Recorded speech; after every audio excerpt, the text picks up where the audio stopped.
देखो, let's take an hypothetical situation. तुमने मुझे अपने घर पे खाना खाने के लिए बुलाया एंड मैं तुम्हारे घर आया। मैंने सबको बहुत अच्छे से ग्रीट करा, मैंने सबको बहुत चिल करा, बढ़िया करा।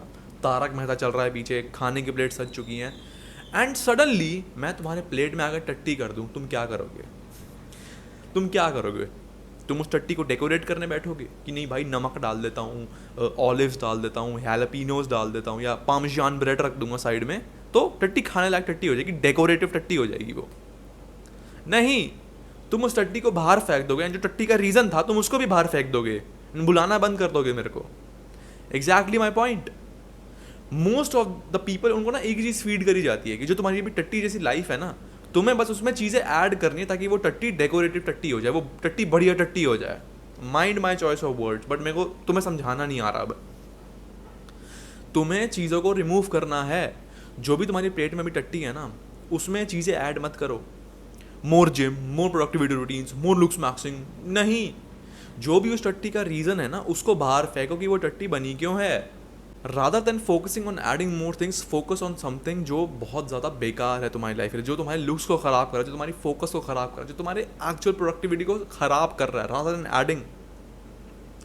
वीडियो में आगे बढ़ने से पहले, if you are suffering from any sort of skin issue, acne, pigmentation, oily, dry, whatever, or if you just want to know more about skin and you want to get a clear skin, check out the first thing in the description. I'll post some 1 or 2 results, तुम्हें मिल जाएंगे। Check out the first thing in the description and do purchase the Clear Skin Bible. It's literally gonna be the best investment of your life. So without further ado, let's dive in.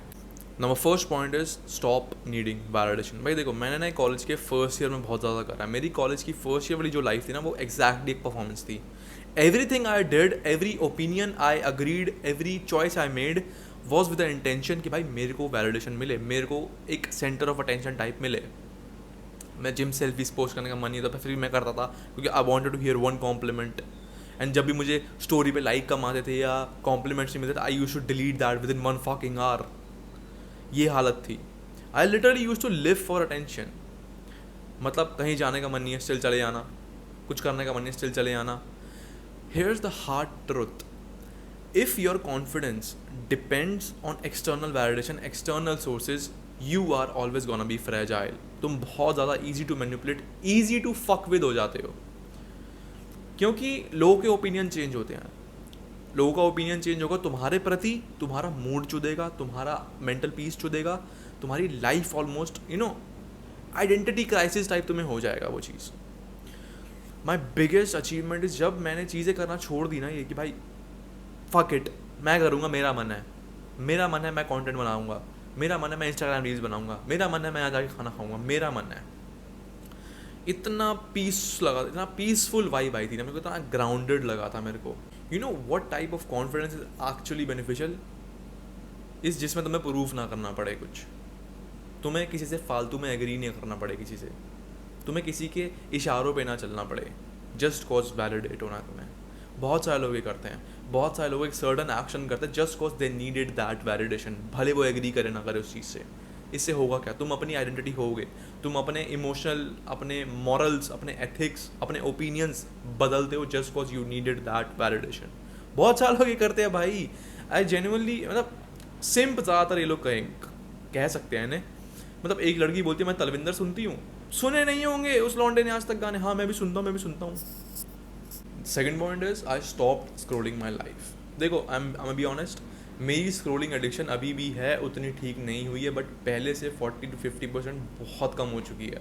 मतलब पहले अगर मैं 1 घंटा phone में पड़ा रहता था ना, तो मैं अभी कम से कम 20-25 मिनट ही पड़ा रहता हूँ। यू रिमेंबर, यू नोटिस कि अगर मैंने यूट्यूब पर 2 हफ्ते मैंने कुछ पोस्ट नहीं करा था, क्योंकि मैं सोशल मीडिया से बहुत ज़्यादा दूर था। ना मैं इंस्टा चला रहा था, ना मैं यूट्यूब चला रहा था, ना मैं डिस्कॉर्ड में मुश्किल 10-15 मिनट चलाता था, कुछ नहीं चला रहा था मैं। उन 2 हफ्ते मैं बस बाहर जा रहा था, दोस्तों के साथ था, शॉपिंग जा रहे थे, खाना खाने जा रहे थे, मूवी जा रहे थे, बाहर ट्रिप्स पे जा रहे थे, बस मैं यही कर रहा था, मैं कुछ नहीं कर रहा था। और थोड़ी बहुत बुक्स पढ़ ली। पहले हफ्ते मेरे को बहुत ज़्यादा अजीब लगा कि भाई मेरे पास इतना फ्री टाइम कहाँ से आ गया, जो मैं इंस्टाग्राम पे वेस्ट करता था, इतना फ्री टाइम कहाँ से आ गया मेरे पास। तो मैं बहुत ज़्यादा ओवरवेलम हो गया इस चीज़ पे। और फर्स्ट हफ्ता मेरे लिए बहुत डिफिकल्ट था भाई। मेरे को हर दिन इधर ज़्यादा ट्विच आ रहा था ना दिमाग में कि भाई रील्स देखनी है, भाई उसका किस्सा क्या चल रहा है, उसने क्या उसको टी दे दी, ये चल रहा था मेरे दिमाग में। सेकेंड वीक भाई मैड चिल, एकदम ग्राउंडेड, एकदम कॉन्फिडेंट, एकदम ज़ीरो एंग्जाइटी। मैं किसी की लाइफ नहीं ले रहा अपने, मैं किसी की लाइफ कंज्यूम नहीं कर रहा, मैं किसी से मतलब बेतुकी बीफ नहीं देख रहा मैं किसी की। वंस यू स्टॉप स्क्रोलिंग, तुम अपने दिमाग को फेक डोपामिन हिट्स देना, fake stories, fake manipulative stories, तुम कुछ नहीं दे रहे अपने दिमाग को, बिल्कुल कोल्ड टर्की। पहला हफ्ता थोड़ा अजीब होगा, सेकेंड वीक में ना भाई you will actually feel alive. तुम्हें अपनी लाइफ एक्चुअली नोटिसेबल होगी, जो भी तुम चॉइसेस ऑफ एक्शन ले रहे हो बहुत नोटिसेबल होगा वो। आई वुड रिकमेंड भाई 2 हफ्ते एटलीस्ट सोशल मीडिया क्विट कर दो, बिल्कुल बंद कर दो। इस वीडियो को ख़त्म करो, 2 हफ्ते कुछ मत चलाओ, you will be thankful. Number third point is comparison. देखो मैं पहले 5-6 वीडियो में बोल चुका हूँ, comparison is literally a cage. देखो कंपैरिजन के साथ ना एक दिक्कत है, एक क्या पूरी दिक्कत है वो। कंपैरिजन ना तुम्हें स्टार्टिंग में कभी गलत नहीं लगता। कंपैरिजन तुम्हें स्टार्टिंग में as a form of motivation लगता है कि भाई मैं उस बंदे से मोटिवेशन ही तो ले रहा हूँ, मैं खुद को देख के मैं उससे मोटिवेशन ही तो ले रहा हूँ। नहीं, you are not taking motivation, बल्कि तुम अपना पाथ चेंज कर रहे हो। उस बंदे की लाइफ देख के, उस बंदे की हैबिट्स देख के, उस बंदे के चॉइसेस ऑफ एक्शन देख के तुम अपना पाथ चेंज कर रहे हो। तुम्हारा गोल अलग है, उस बंदे का गोल अलग है। उस बंदे को फोटोग्राफर बनना है तो वो कैमरा में बहुत ज़्यादा इन्वेस्ट करेगा, ऐसे गियर्स में बहुत ज़्यादा इन्वेस्ट करेगा। एंड तुम्हें अगर वो नहीं बनना, तुम अपनी लिटरल टाइम लाइन से हेट करने लग जाओगे, भाई I need to catch up to him. जबकि and the worst part is, जिसको तुम कंपेयर कर रहे हो, जिससे तुम कंपेयर कर रहे हो, वो तुम्हें देख भी नहीं रहा, वो अपनी जगह फोकस्ड है। तुम किसी की फेक लाइफ देख रहे हो, तुम किसी का फेक लाइफ स्टाइल देख रहे हो, तुम किसी की फेक स्टोरीज देख रहे हो, एंड तुम सोच रहे हो भाई I need to catch up. तुम्हें फोमो होने लग जाता है, I need to catch up, जबकि वो उसकी रियलिटी भी नहीं है। एंड तुम उसको उसकी रियलिटी समझ के अपनी रियलिटी से हेट करने लग जाते हो। This is what comparison does. Comparison तुम्हें कॉन्स्टेंटली फील कराता है you are not enough, you are not doing enough, जबकि तुम दोनों के पाथ बिल्कुल अलग है। अगर मेरा पाथ है 100 के, उस बंदे का पाथ है सेल्स, हम दोनों एक दूसरे से कैसे कंपेयर करने लग जाएंगे? एक बेवकूफ़ आदमी ही खुद को कंपेयर करेगा। If you don't want to be बेवकूफ़, do not compare your life with anyone's life. सबकी लाइफ के पाथ अलग है, सबकी लाइफ की रोड अलग है। Always focus on your road. Number 4th point is structure. देखो भाई, मैंने अपनी लाइफ के 18-19 साल ऐसे ही बर्बाद करे हैं। कोई स्ट्रक्चर नहीं, सुबह उठूंगा, जो हो बना होगा खा लूँगा, जहाँ जाना होगा चले जाऊँगा, मतलब जो भी गो विद द फ्लो वाला सीन था, देखी जाएगी। फिर जो हुआ वो देखा नहीं गया। You need to have a structure.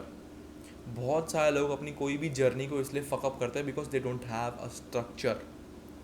क्योंकि इमेजिन भाई, कॉमन सेंस है, once you have a structure, once you have a full list कि मेरे को ये चीज़ें करनी है, मेरे को ये खाना है, मेरे को ये करना है, मेरे को यहाँ जाना है, ये पढ़ना है, वो पढ़ना है, यू वोंट फक अप।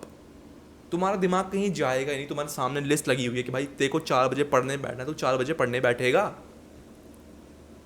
अगर तुम्हारे पास डायरेक्शन ही नहीं है, I always say you are not lazy, तुम डायरेक्शन लेस हो भाई। तुम बोलते हो भाई मैं बहुत एम्बिशियस बंदा हूँ, मैं बहुत एफर्ट्स मारता हूँ। क्या फ़ायदा उन एफर्ट्स का? क्या फ़ायदा उन एफर्ट्स का अगर वो गलत डायरेक्शन में लग रहे हैं? क्या होगा? उस एफर्ट्स का कोई मायने नहीं रखता। फिर बहुत सारे लोग किस्मत को ब्लेम करते हैं, भाई हमारी किस्मत में नहीं था। अबे जब तुम गलत डायरेक्शन में मार रहे हो हाथ, कहाँ तुम्हें वो चीज़ मिलेगी? You need to have a structure. एक सिस्टम बनाओ पूरा कि मैं सुबह ये करूँगा, मेरा मॉर्निंग रूटीन ये होगा, मैं दिन में ये हैबिट्स पूरी करूँगा, अपनी जो भी टू डू लिस्ट है तुम्हारी उसको मैं पूरा करूँगा, रात को मेरा ये नाइट रूटीन है, मैं ये खाऊँगा, मैं ये पीऊँगा, इतने बजे मैं ये करूँगा। अगर तुम एक टास्क को एक स्पेसिफिक टाइम दे दोगे, वो टाइम फकअप नहीं होगा तुम्हारा। Structure builds freedom. You know actually your brain thrives on rhythm. अगर तुम्हारे पास एक रिदम है ना कि मेरे को ये टास्क इस ऑर्डर में करना है, तुम फकअप नहीं करोगे उन चीज़ों को कभी। Number 5th point is do not ignore your body. मैंने अपनी पूरी लाइफ अपनी बॉडी को इग्नोर करा है, क्योंकि मेरे दिमाग में एक ओपिनियन था, gym is equal to health. तो मैं जिम जा रहा था तो मतलब मैं हेल्दी हूँ। नहीं, जिम डजेंट मीन हेल्थ। अगर तुम्हारे बाकी सारे फैक्टर्स धजिया उड़ रखी है ना, sleep, diet, posture, mental peace, gut health, skin care, hair care, और whatever you're feeding your brain, तुम किन दोस्तों के साथ हैंग आउट कर रहे हो, तुम्हारी बॉडी साइंस देगी तुम्हें। मेरे को भी लगता था भाई मैं जिम जा रहा हूँ तो मैं हेल्दी हूँ। मैं सोता 4 घंटे था, मैं डाइट नहीं करता था, मैं ढंग से, मेरा कोई ढंग का पॉस्चर नहीं था, मैं घटिया लोगों में उठता बैठता था। कैसे मैं हेल्दी हूँ? मैं अपने दिमाग को कुछ भी फीड कर रहा हूँ। You need to stop ignoring your body. 6 से 8 घंटे सो, अच्छी डाइट लो, बोरिंग डाइट लो, बोरिंग डाइट जो तुम्हें रोज़ नई नई चीज़ें ना बनानी पड़े। एक डाइट पकड़ो जो तुम्हारे सस्टेनेबल है, उसको खाते चले जाओ। 3rd इज़ पानी बहुत ज़्यादा पियो। 4th is have a good posture. 5th is choose your circle very wisely. 6th is have a good skin care and hair care routine. Do not ignore your body. Your body is your billboard. अगर तुम्हारा billboard बहुत ज़्यादा attractive है, तुम्हारे counter पे बहुत सारे लोग आएंगे, एंड बहुत सारे काउंटर पे लोग आएंगे means you have more opportunities. So या दीज आर द 5 मिस्टेक्स जो मैंने अपनी पूरी लाइफ करी है, बट बहुत ज़्यादा रिग्रेट करता हूँ मैं इस चीज़ को. अगर तुम एक टीनेजर हो या तुम अभी जस्ट अपने या तुम थोड़े से भी लेट टीन्स में हो, इस वीडियो को बिल्कुल स्किप मत करना भाई. इस वीडियो को अपने दोस्तों को भी रिकमेंड करना. एंड तुम्हें इस वीडियो को कैसा लगा एक बार do comment and do check out the clear skin bible. Keeping it short and simple, that's for this one.